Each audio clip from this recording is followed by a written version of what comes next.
Good day everyone, so today we are going to invent a Moire Caliper. Go!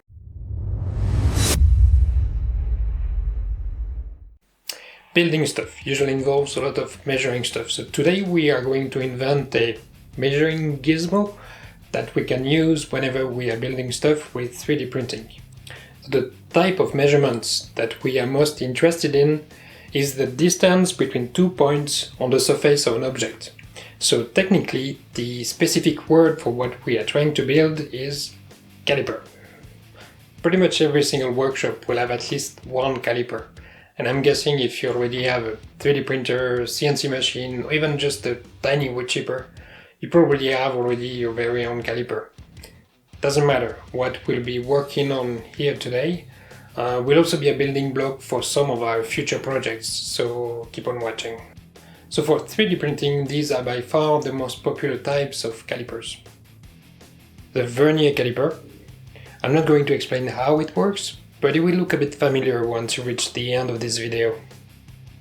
The dial caliper and the digital caliper. So before we go any further, let's talk a bit about what we mean when we talk about resolution, accuracy and precision of a caliper. So the resolution of a caliper is basically the smallest graduation on the scale of the instrument. So for example, on a digital caliper, it is directly given by the last digit on the display. And to explain the difference between accuracy and precision, let's pretend we have a caliper with a stupidly high resolution. For example, down to 1 nanometer. Alright. So now let's use this caliper to measure an object for which we already know the actual true dimension.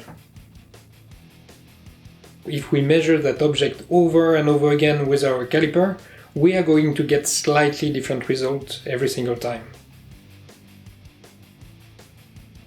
The precision is the repeatability of the caliper. So on these graphics, that's the width of the curve. And the accuracy is basically the bias of our measurements. It's the average distance to the actual true value. Good, so now we can talk about requirements for our GIZMO caliper. So if you do a quick search on Amazon for 15 centimeters long calipers, you'll see a huge price range, from just a few bucks up to several $1,000s. And the main difference is indeed in the precision and accuracy of the caliper. So just to give you an order of magnitude, a piece of paper is about typically 0.08 millimeters thick. The most expensive calipers you can find on Amazon have an accuracy of about 0.02 millimeters and a precision of 0.01 millimeter. I mean, that's completely overkill for 3D printing. For us, a $30 caliper is actually more than enough. If you're not familiar with calipers, I'll put a few links in the description to show you a few examples of cheap digital calipers. So these cheap calipers, some of them have an accuracy of 0.1 millimeters and a precision of about 0.05 millimeters. And that is actually already more than good enough for most 3D printing applications. Specifically for a caliper contraption, we might be able to loosen these numbers even further. So for a whole bunch of reasons, a 3D printed part will never have quite exactly the same dimensions as the 3D model on computer. So whenever you need a tight fit between a 3D printed part and something else, you usually end up 3D printing the part twice. The first time to measure how far off you are from the perfect fit, then you feed back that measurement into your 3D model, you 3D print it again, and hopefully this time you'll get the perfect 3D printed part. Because we are mostly interested in measuring small differences, we probably actually don't care much about the accuracy actually. So 0.5 millimeters accuracy? Yeah, that should actually be more than enough for us. It's the precision or the repeatability of the measurement that we are definitely interested in. But even then, 0.05 millimeters or 50 microns. That's good enough already. Alright, so let's see what we want our GIZMO caliper actually to do. So when we move by 50 microns, we want to be able to see some sort of a visible change in some sort of an indicator somewhere. Yeah, no, that's still pretty vague for now, but this tells us that we need to build our GIZMO caliper with a machine or technique that has a precision better than 50 microns. So yeah, not 3D printing. But how about 2D printing? I mean, inkjet printers are already insanely precise machines. Most of them can already print at 600 dpi's. That means that they can put 2 dots on paper that are less than 50 microns apart. Perfect! Right, so you've probably read the title of this video, so you know there's gonna be a moire somewhere in there. But it's probably not obvious just yet how we are going to use this moire to build our caliper thingy. So let's talk a bit about moires. Let's start with an image with a whole bunch of vertical lines. Then let's get another image with more vertical black lines, but on this second image, the distance between the lines is just a teeny bit smaller than on the first image. And if we superimpose these two images, we get those big dark fringes. And that's what we call a moire pattern. And now for the eureka moment. Pay close attention to what happens when we move the top image sideways by just the tiniest amount.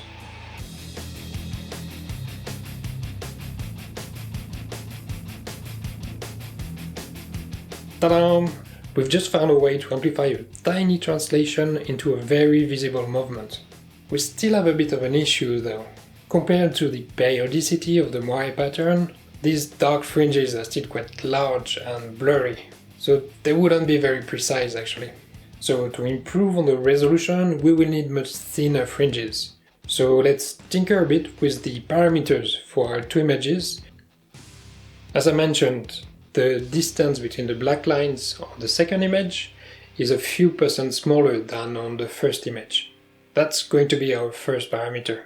All it does is increase or decrease the number of vertical lines between consecutive dark fringes. But the width of the dark fringes also increases or decreases at the same time, so that's not very useful. Okay, we can also change the distance between the black lines on both images. But by doing so, we are just basically zooming in and out of the moire pattern, so that's not very useful either. So we're using images where the black lines have the same width as the white lines, but actually they don't have to be. So let's try changing the thickness of the black lines versus the thickness of the white lines. Now that's interesting. See, with very large black lines we get these very thin white moire fringes. This is with a 95:5 ratio of black lines versus white lines. That would definitely be a very precise indicator, but it would also be very difficult to see. Would be nice to find a way to combine the visibility of the images we had at the beginning, they had a 50-50 ratio, to the precision of these 95:5 ratio images. Alright, so how about stacking up moires with an increasing ratio? From 50-50 at the bottom up to 95:5 at the top. Hey, that seemed to work actually. Alright, so let's go all the way and use images that have the ratio continuously increasing from 50-50 at the bottom up to 95:5 at the top. Ta-da! Let's squeeze it maybe a bit and perfect. So, turns out the images we will be using for the moires are actually made out of triangles. Alright, let's do a quick sanity check. Two images with triangles, superimpose them, and ta-da!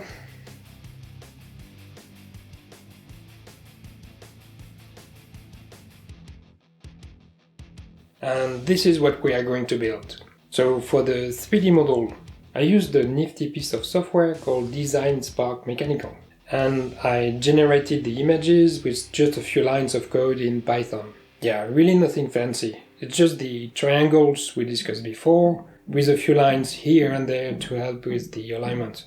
So you should print the top image on a transparency and the bottom image on some thick photographic paper. The most important thing to remember when you print these two images is to use exactly the same settings on your printer and to print them with exactly the same orientation and at the same position on the page.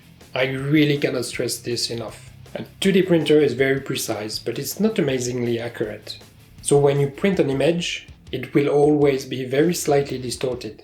So the trick is to make sure that both your images are distorted in almost exactly the same way. Otherwise, it would just completely ruin your Moire pattern.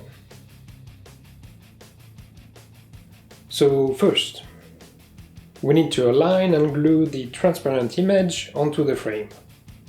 Simply use the outer lines with all the small tick marks to center the image inside the frame opening. It's probably best to use a slow drying glue. I mean, this is not a step you want to rush. Then we can glue the bottom image inside the boot-shaped component. Just bend the outer edges of the paper to help you move it around. The goal is to align the dashed line on the bottom image with the dashed line on the transparent image.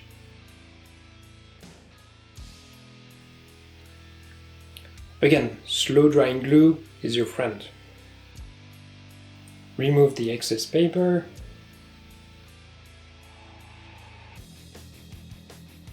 Now just move your caliper so that it reads exactly 0, and just glue the shoe-shaped component directly onto the frame. Just make sure that the two surfaces of the jaws are nicely flat one against the other. And finally, we can glue the hook-shaped component. So again, just set the caliper to 0 and simply glue it so that the flat on the side of the hook is at the same level than the flat top side of the protrusion from the frame. The goal is to have the two surfaces perfectly aligned so that when you look at it directly from above, there shouldn't be any light coming through. Anyway, that's it with the build, so let's start testing it now.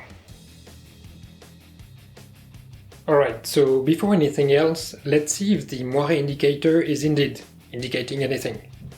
And it does! So this is how you read the measurement on this caliper. You read the centimeter and millimeter on the main scale, and then you read the Moire scale for the sub-millimeter resolution. So for example, here we can read 1.9 centimeter on the main scale, or 19 millimeters, and the Moire scale is indicating 3.7. So the measurement would be 19.37 millimeters. So first, to fully and properly test the accuracy of our caliper, we would actually need some proper test equipment, such as a set of gauge blocks or even just a calibrated micrometer. But I don't have any of those. So we'll just compare it with something else that we should be able to trust with a much better accuracy. The good news is that we're only trying to build something with an accuracy of 0.5 millimeters. And I do happen to have a scale ruler with an accuracy better than 1/4 of a millimeter. Alright, we don't need the Moire scale for this, so I'll just remove it. Okay, we can see it's not absolutely perfect.